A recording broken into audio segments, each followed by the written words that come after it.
welcome to the Vocal Fries podcast, the podcast about linguistic discrimination. And I'm Carrie Gillen. And I'm Megan Figueroa.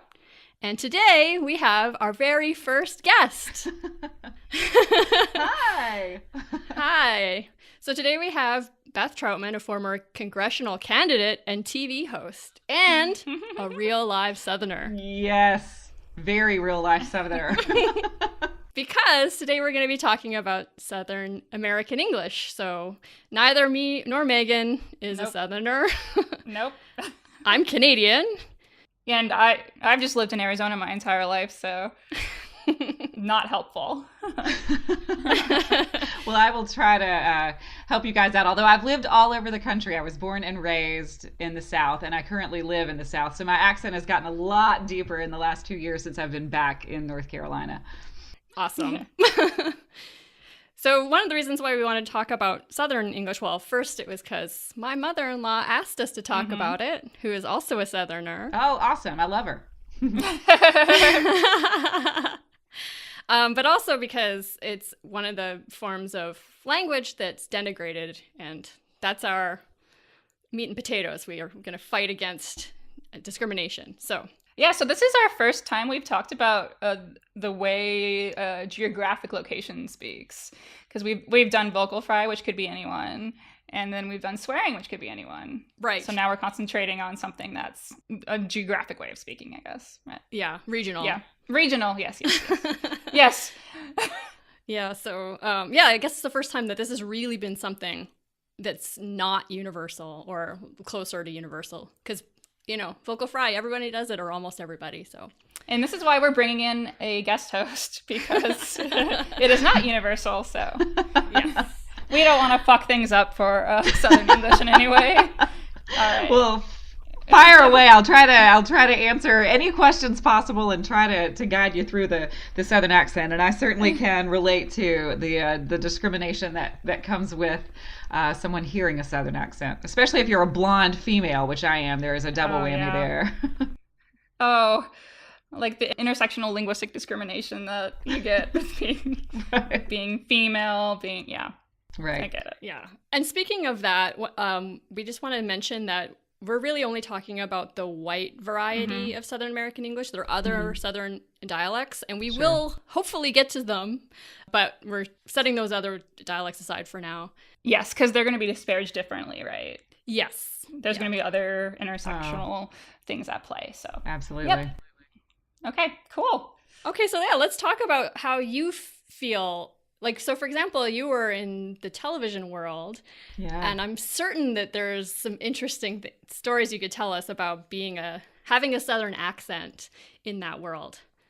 It has been a strange experience. I was told when I first started in television, which the first show that I ever did was a morning show here in Charlotte, North Carolina. So having a Southern accent in a Southern city was not necessarily a bad thing. And in fact, most people were so used to hearing that non-regional dialect on television that suddenly when I was a local girl on local television, people were super excited about it because I sounded like everybody around here sounds. Right. But shortly after that, as I was trying to move my career forward, the next position that I held was a morning show for the Lifetime Network. And that's a national show, so you're talking about a show that the entire country gets to see. And people said to me that I needed to really work on my accent, that I needed to have that non-regional dialect. That's what they were telling me at first. But I'm not very good at being someone who I'm not. I'm not good at being anyone but myself. So trying to completely get rid of an accent was something completely foreign to me and something I couldn't really do. Living in a different part of the country. I lived in Arizona. I've lived in Los Angeles. I've lived and worked in South Florida. I lose my accent a little bit, and I think that's just because I hear people talking. I start. I guess maybe mimicking other people's accents. So mine is much thicker again now that I'm back in the South. But being told that you won't be successful in a particular field because of your accent, there's something really heartbreaking about that in the beginning, because you're shutting out an entire section of the population, and you're telling me that I'm not, I heard that I wasn't going to be successful just because of that. It wasn't the tone of my voice, it wasn't my look, it wasn't my personality. It was literally that people, and I've heard this more times than I would like to admit, that people will underestimate you if you have a Southern accent, that people will think you are kind and trustworthy, but they won't necessarily think that you are an intelligent person. And that was a big slap in the face. There's actually a study on that, right? Mm-hmm. They looked not only at adults but kids. Yeah. And they found that even 9 to 10-year-old kids are already internalizing these negative stereotypes about the way that they speak. So these Southern kids are saying that Northern speech is more respected, that people that speak non-Southern English are more in charge, and they do have also the stereotype that Southerners are kinder. Mm-hmm. So when you hear a Southern accent, someone's kind, but they're not necessarily smart, and it's so sad to me.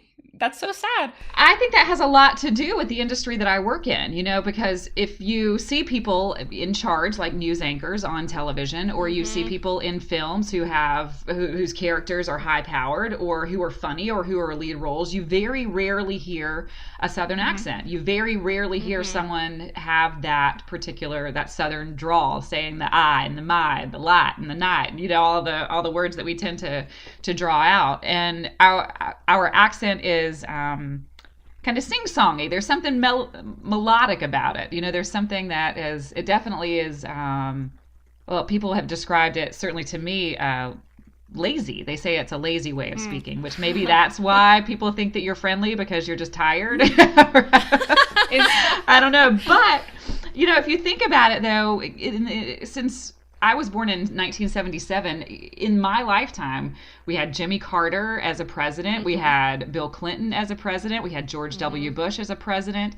We had these people who were, the leaders of the free world, who had Southern accents. They were men, which is, it's in and of itself, it's its own thing. But that tells you something about trustworthiness, I think, that people thought that these guys, could be trusted as leaders. I absolutely agree with that. That's part of the reason why people wanted them. Yeah. Mm-hmm. I just wanted to mention that I think it's the University of Chicago psychologist Catherine Kinsler and Jasmine DeJesus who did that study. So I read that study. Well, it was really remarkable that the Southern kids didn't have as much of a problem with the Southern accent as the kids from Chicago, because they never hear a Southern accent unless it's a rerun of Gomer Pyle or Andy Griffith or something. Or Cletus, the slack-jawed yokel. Right.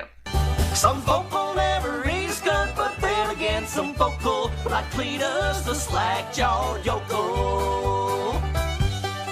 Right, or Reese Witherspoon in Sweet Home Alabama, where they're like, "You've got a baby in a bar." Oh, yeah, yes, that is an iconic line. Yeah. Oh, fancy! You look like you just stepped out of a magazine. Oh, well, thank you. Look at you.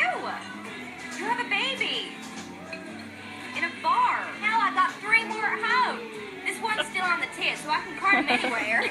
Well, yeah, and then those same kids were completely okay with the Northern accent, the Chicago accent. Right. Because they hear it on TV all the time, and it's in movies. You hear it all the time. Right? And I wonder about that, because you were talking about it. What we see portrayed in movies and by, like, stand-up comedians is oftentimes all people like me, West Coast people, know about the South. And I wonder what you think about that. You mean the portrayal of the dumb Southerner, or I guess there's like two things there that that people on the West Coast, we have our like preconceived notions about Southerners, and that's not fair, especially since most things that we know about them are from movies or these kind of media. And also I see a lot of times that it is the dumb Southerner stereotype that is portrayed in movies. Yeah. There's something that's really, I think I probably speak for the people, especially the people who like to pride themselves on being educated, even having advanced degrees. It is a tough thing to swallow. I a few years ago, I guess it's been maybe 10 years or so since Kelly Pickler was on American Idol, and she really played up the Southern accent and kind of played up the sweet. I mean, she seemed everybody just wanted to hug her, but she also was on Are You Smarter Than a Fifth Grader and thought that Paris was the capital of Europe, the country, and didn't know that Turkey was a country. And This might be a stupid question. I'm guessing it's probably going to be. Like, I thought Europe was a country. Budapest? I never even heard of that. But you Like, got- I know they speak French there, don't they? Like, I want to say, is France a country? I don't know what I'm doing. there are those things that certainly the media has played up when it comes to Southerners, and that's a hard pill to swallow sometimes, especially if you are trying really hard to be a successful person, or if you're any kind of business where you are dealing with people all over the country and having conversations with people all over the country. You don't want to be taken less seriously because of how you speak. However, there is one thing that I have noticed that's happened in my professional life, oftentimes off the camera, is that because I have a Southern accent, the bar is set lower for me, and so it's not hard to impress, because people haven't expected me to be impressive, and I say that with a lot of humor. Right. I say that that happens. It's happened more times than I would like to admit, that I wasn't expected to be particularly intelligent or articulate. Oh, do you think in your industry too, the bar is set low just being a female as well? Or is that not as true in the TV industry? I think the TV industry is more, it's hard to articulate this well, but the TV industry is so focused on physical appearance first. When it comes to women, there are men who have, are in their 60s and 70s who are still sitting on an anchor desk, or who have been, that old and sitting on an anchor desk. And you very rarely see women in those positions who are of that age. And if they're, heading that age, there's tons of plastic surgery and all kinds of makeup, and, the lips get blown up, and that whole women don't age as well as men kind of thing. So there's kind of a double whammy when it comes to television, because you're dealing with not only whatever regional accent that you have, but then you're also dealing with the physical aspects that go along with a visual medium such as television, and the standards aren't the same for men and for women. And I would imagine that that's probably true with an accent as well. However, it might go the opposite way with a man with a Southern accent. A woman with a Southern accent might find success a little more easily with a Southern accent than possibly a man, and I think that's a level of discrimination, and certainly can be considered sexism. Yeah, I was gonna say, it sounds kind of like the Southern accent plus being a woman. It's like, well, those two things sort of go together. Women aren't considered to be as smart as men, which is obviously false, or as powerful. Yeah. Right. And so it's okay. We want women to be kind and nice. So like a Southern woman, that's okay, but a Southern man is like going against that. So maybe that's why. Yeah.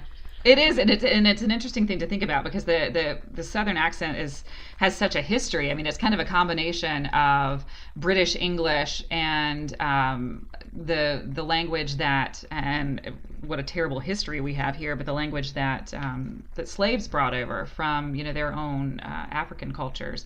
And it's kind of this, I think that's where a lot of people say that this Southern drawl came from, was this kind of mix of these two cultures colliding for generations. And we do have a really, really dark past here in the South, and I think that probably lends itself to after the Civil War and during Reconstruction, when the South here, we were having so many financial problems. Most people lived in rural areas, and people were dealing with poverty, and I think that probably played into that initial stereotype that Southerners weren't quite as smart as other folks in the country. And I again, it ties to a very dark past that we have here. So there's another study, probably not as well done as the one from the University of Chicago, but there's another study done by Cupid.com, where people apparently considered the Southern American accent to be a sign of sexism. To be a sign of sexism? That's Yeah, which I know is dumb. that doesn't that works not work. That I can't even speak. I mean, I don't have a. You just can't even. I can't even though it's not my accent. That doesn't make any sense. Yeah, what does that even mean? Having a Southern accent means that you're sexist? I think what's going on is people think that Southerners are more sexist than Northerners, which again, probably not true. Well, but it could go to the, I guess people thinking that we're generationally behind the times here, that we're not as progressive in the South. And there are certainly, I mean, I live in a major city, and it's the number 3 financial hub in the country. I live in a major metropolitan area, and Raleigh, North Carolina also is incredibly progressive. So there are certainly really progressive parts of the South that are more similar to, in thought, really a New York or a Chicago or a Boston or a Los Angeles, even a San Francisco. But I will say I ran for Congress when I was 27 years old here. I was the first woman to ever run in my district, which was District 8. 2004, first woman to ever run. And I was a single female, and my degrees are in political science and women's studies with a focus on feminist theory, which is quite progressive for this particular area. But when I got into rural North Carolina, which my district was about 10 counties, and I had I had part of Charlotte, which is the wealthiest city in our state, and then I had part of Mecklenburg County, which is the wealthiest county in our state, and then I had part of I had all of Hope County, which is one of the most rural counties in our state. And whenever I would campaign in the more rural areas, I almost on a daily basis got the question, why are you running for Congress and not looking for a husband? Ugh. Or how are you going to, if you get elected, how are you going to get anything done in Washington if you don't have a man to run your ideas by? Oh. And I got that more than once, and quite often, as a matter of fact. And they weren't, the folks who asked me that weren't bad people. They just really still believed that it was more important for me as a female to be looking for a husband than anything else, that was the thing that was going to provide me security, or that was what success meant for a woman. And so I can understand, I guess, if that's what that Cupid study means, because there is a level of that. But I don't know that doesn't exist in other parts of the country. I haven't run for office in other parts of the country. I've only done it here in North Carolina. So, but I do know that was real and that existed. And I'm still, since then, no other woman has run in that district again. Still, which is a really interesting thing. You want to have more women in power, but there are not necessarily a lot of women stepping up here in North Carolina. Although we did have a female governor. We had Beverly Perdue. Let's see, we had a few years ago. When did she first get elected? I think 2004 was she running. I think that was that same year. So you've only had one female governor in North Carolina? Yeah. So far. Our Secretary of State is a woman, Elaine Marshall. She is a female and a pretty amazing speaker and a very powerful, very smart woman. But it has traditionally been a very male, and that's true. That's true in a lot of parts of the country. It's a very male-dominated field. But being a Southern single woman was an interesting thing when running for office here. I bet. So one of the things that has come up a lot in this conversation is drawl. And I just wanted to talk about what that actually means, because I never really understood. I knew it sort of described the speech pattern, but I wasn't really sure what it meant. And to simplify it a lot, what it really means is the way that the vowels are pronounced. So what would be like a plain, simple vowel in a Northern dialect becomes like what's it called, diphthong, so 2 vowels put together, or even a triphthong, so 3 vowels put together. So for example, meal becomes like meal, like a really really meal. or yeah. instead of just or whatever. So that's what it is. It's like creating a longer vowel with multiple pieces in them, which I found kind of interesting and kind of fun. Yeah. But I hadn't really thought about it before. I love it. I was helping a friend of mine as an actor in Los Angeles, and he got a part on I think it's called the American Crime Story, that show that was on ABC, and his character was supposed to be from North Carolina, so he would send me all of his scripts and I would read them into my voice memo on my phone and mail him the tracks so that he could listen to a real Southern accent saying some of the words, because a lot of people think that, and there are certain parts of here in North Carolina, especially the mountains, where they do draw out the syllables that we all do. The I, instead of I, we say I. Like, I want a piece of pie, or I want, my eye is itching, or, those kinds of things. But we also oddly say light and night and right and fight. But in the mountains of North Carolina, you hear more right and night and fight and light. So it's also, even in this state, there's a regional accent, but I's and A's and O's get changed up quite a bit. And, instead of, I don't even know if I can say phone the way that most people say phone, we say phone or home, or, instead of home. I don't know. Home is the way that I say it. And I've had to, especially on television, try to correct some of those vowels, but you get so used to it, and it does feel really good in your mouth. It almost feels like you're eating the words in a fun way. I had this book of poetry when I was in college called "The Language They Speak is Things to Eat," and I didn't understand that title until really recently, when I really started thinking about the way that you speak, the way that your accent comes out of your mouth, and it almost feels delicious to say, I want a piece of pie. It's almost onomatopoetic. The pie to me sounds like what pie is. So I was reading also, there's the Grits Guide to Life, the Girls Raised in the South Guide to Life, and the way that they describe the drawl is 1, take your own sweet time, 2, bat your eyelashes slowly and speak at the same tempo, and 3, add syllables wherever possible. That's about right. So, that's about right. And you can, as a female with a Southern accent and a smile on your face, you can say some pretty nasty things to somebody, and they won't realize that you've been mean to them until about 10 minutes after you walk away. Oh, bless your heart. Oh, bless your heart. You can just look at somebody and say, you're a goober, and have a big smile on your face, and somebody will think that you just gave them the biggest compliment in the world. It's not a compliment.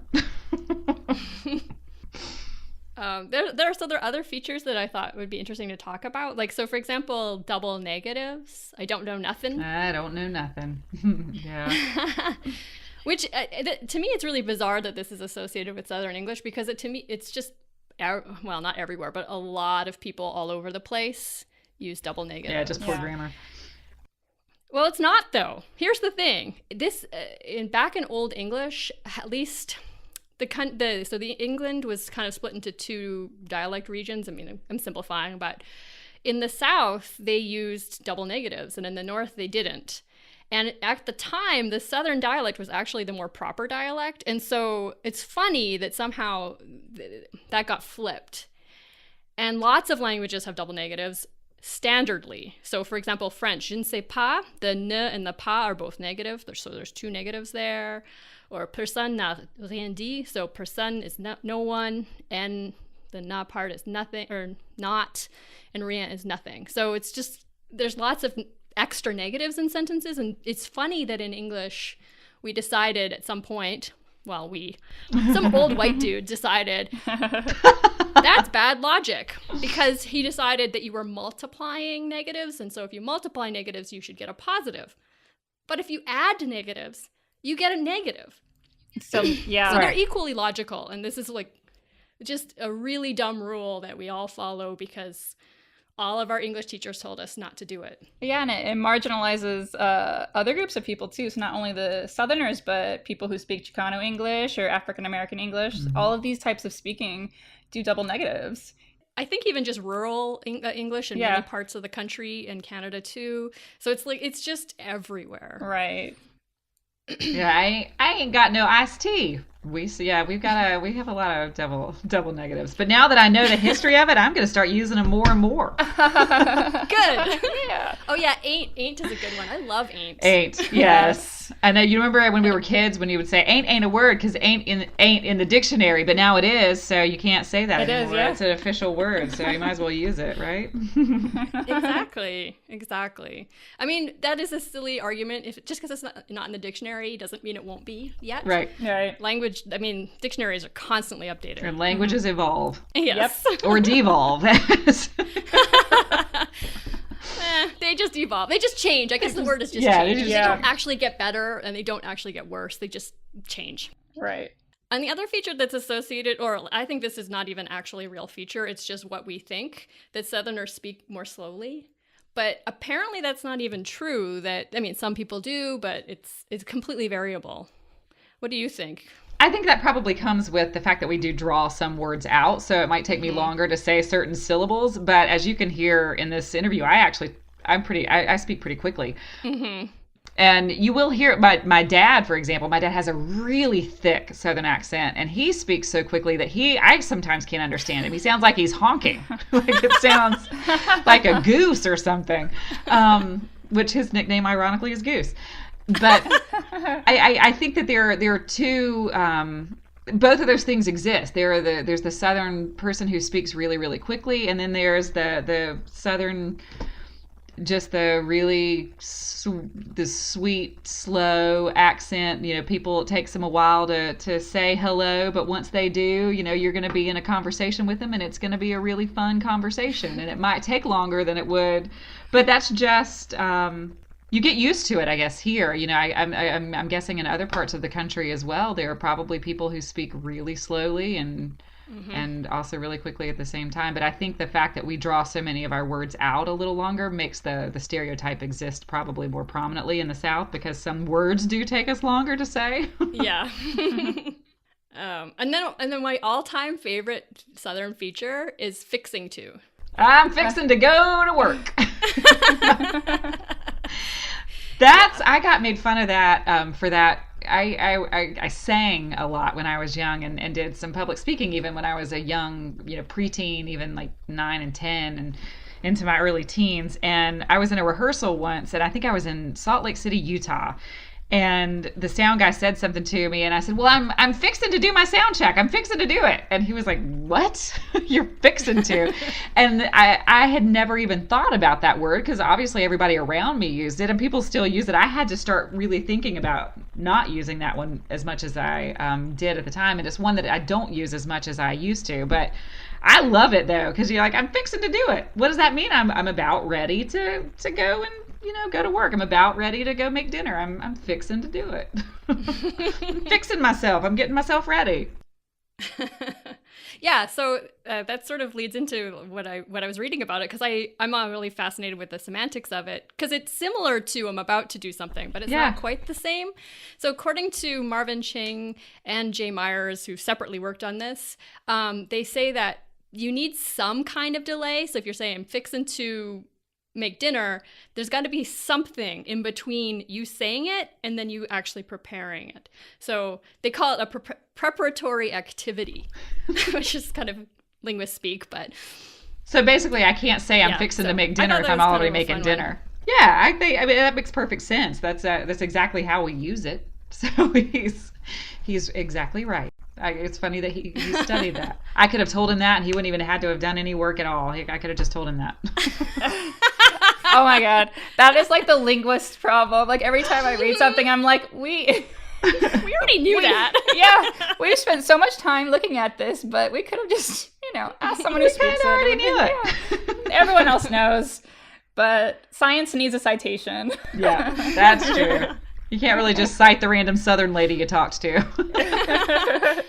Yeah, But usually you need a few more people. But... Yeah.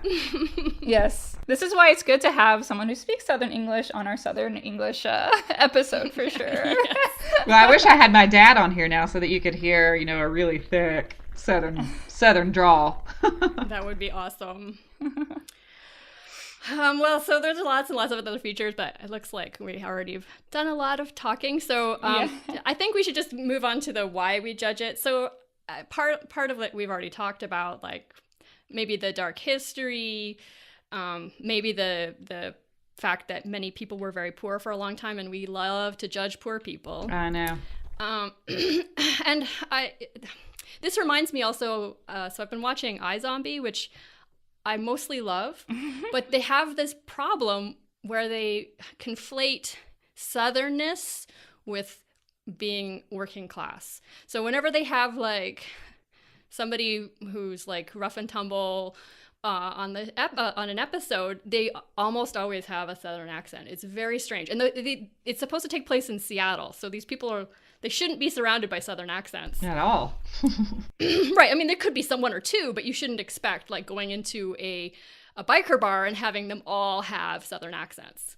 I think that's probably the stereotype that all of the South is rural, that you're going to have just working class, rough and tumble types of people and nothing else. And, and again, that probably has something to do with political stereotypes now as well, because the South tends to go red and Republican. And I think that there is a stereotype just because of that as well.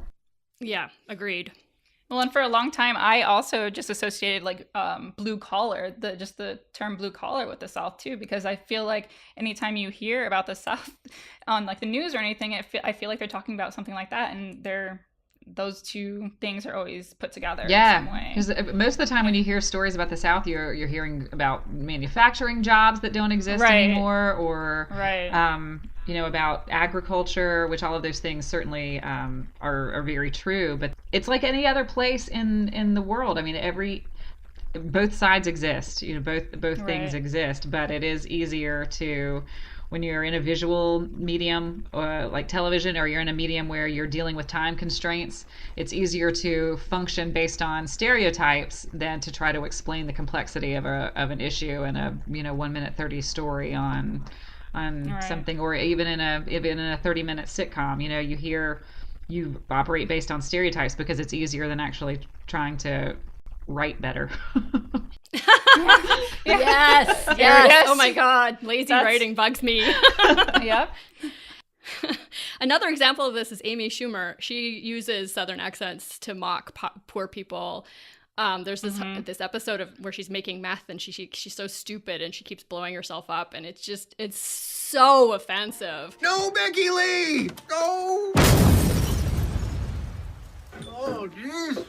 Beck, where are you? Beck! Skeet. Holy Moses! I can't seem to feel my legs, Skeet. That's 'cause you ain't got none, Beck.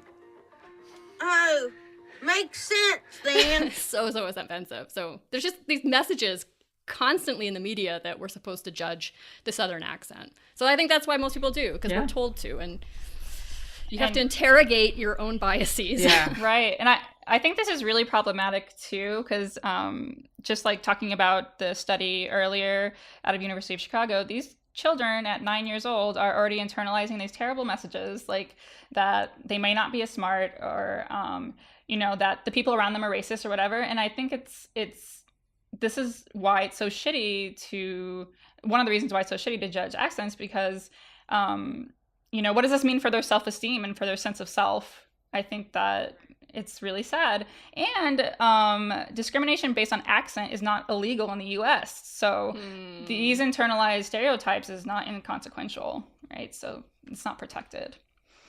That's a really good point. Yeah, and one that people probably don't consider and don't think about. And I think it's one thing to consider too for people who have Southern accents, who have jobs that end up in the spotlight, or I ended up in television, or people like, you remember Jessica Simpson when she had her reality show and she has a Southern accent, and she had that whole moment where she couldn't decide if chicken of the sea was tuna or chicken. Is this chicken what I have, or is this fish? I know it's tuna, but it says chicken by the sea. So stupid. And I mean, I think that there's something that we as Southerners can do to counteract those stereotypes. You know, if we end up in powerful positions or positions that have influence, then we should, you know, buck the stereotype and not play into it. I think we've seen too many people play into it because it's more likable, or they feel that it's more likable because it's less intimidating or it doesn't challenge, and so people feel more comfortable. Because listen, no one wants to be insulted. No one wants to have negative energy coming in at them at all times. And so the first thing that a lot of people do is they try to stay likable before they do anything else, because they just want to feel okay. And you know, I get it. I understand that. But at the same time, you know, it doesn't help when there are people who have these positions of power who have Southern accents who don't.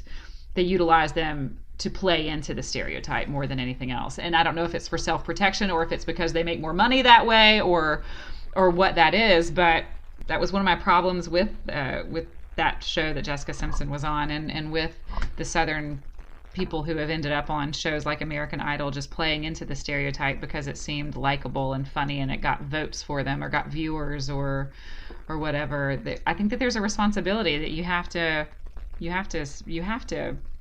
out there and fight for yourself, but also fight for the people who might end up watching you and saying, wait a minute, if that person has a Southern accent and they can end up being in these really great, powerful roles, then I can too. You know, I also think that's why we shouldn't have non-regional dialects on television and nothing else, and why we shouldn't just have Southern people playing the dumb blonde or playing the dumb, you know, the rough and tumble guy or the biker bar dude. You know, we need to have a more complex representation of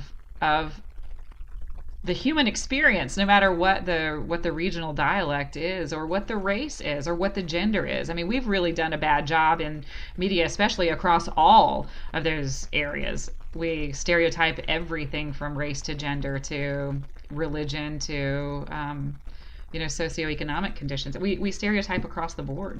Yes. I mean, everybody does, but I think it does tend to be a little bit worse in TV. Oh, the media is it's terrible. That's the industry that it promotes such bad stereotypes across the board. And it was working in news. You know, I certainly saw it more than I would ever like to admit. I mean, there's a real problem here in our country with systemic racism, and I don't think the news media helps in any way, because you know we're promoting certain kind of imagery, and it breaks my heart. I cried on air several times, actually.